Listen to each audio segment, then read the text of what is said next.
Building a plastic kit may be a new experience for some modelers used to using ready-made buildings or cardboard kits.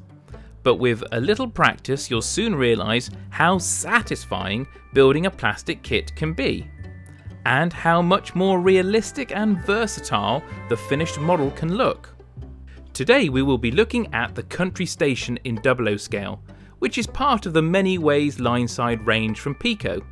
First of all, you need the right tools to do the job. We recommend the PECO Tools Kit Builders Toolset, the PT200, the ideal starter set for modelling in plastic, card and wood. For the construction of plastic kits, use polyurethane tube cement or liquid polyurethane solvent. Inside the box you'll find your kit and the instructions, which you need to keep to one side for reference during your build. Remove the kit from the plastic bag and lay it all out. The contents of the bag are one printed sheet of card, one sheet of glazing material, and one printed sheet of posters and timetables. There are also 2 moulded wall components, 2 roof mouldings, 2 moulded window sets, and 1 moulded valance set with its components. First of all, start by removing all the components from their mouldings. This can be done with a pair of plastic cutters or a Stanley blade. Then take each component and remove any plastic burrs or rough edges from all the kit's parts using a Stanley knife or a file to clean all the edges. This will give your windows and doors a snug fit and will allow the roof to fit flat and properly. Start cutting the glazing for the windows.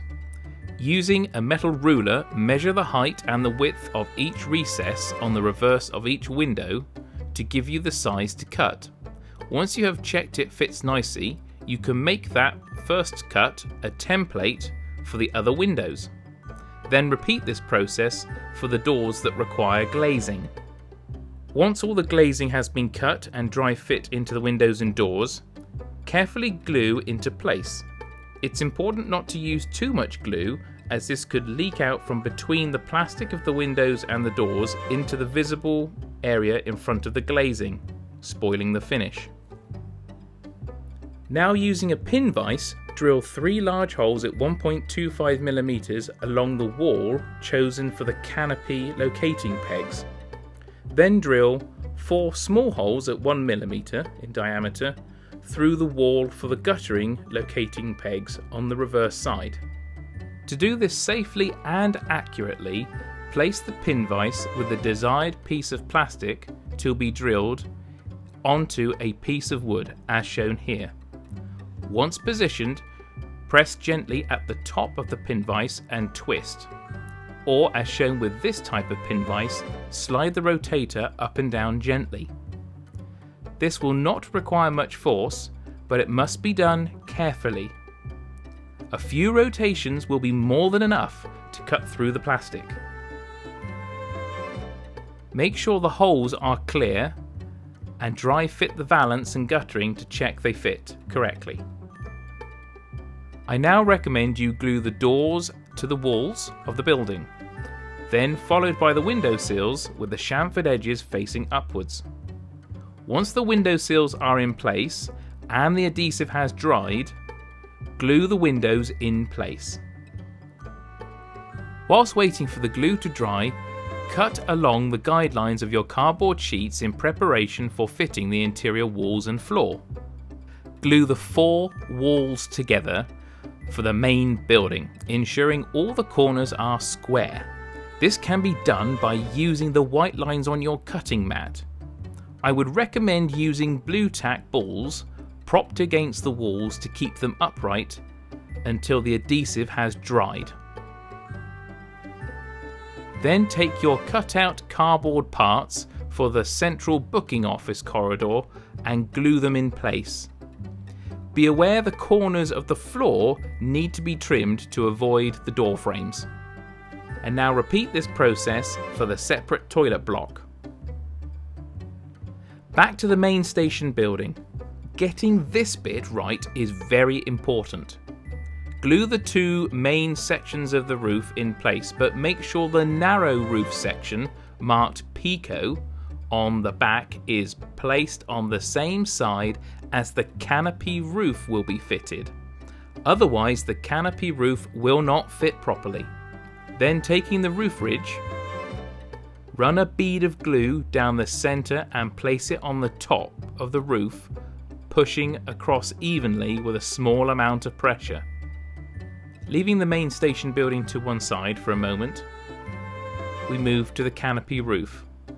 Glue a long section of the valance to the front edge of the canopy roof, ensuring equal overhanging at both ends. Note the 3 locating pegs along the back edge of the canopy are to remain in place. From the slanted valance section, cut 2 14 plank lengths. These are left and right handed. Then glue in place. Repeat this with the valance coving and glue the 4 roof beams under the canopy equally spaced at 25mm apart. Once dry, attach the canopy to the main station building using 3 large holes and locating pegs for positioning. The canopy should slope down towards the building with the valance planks at each end vertical.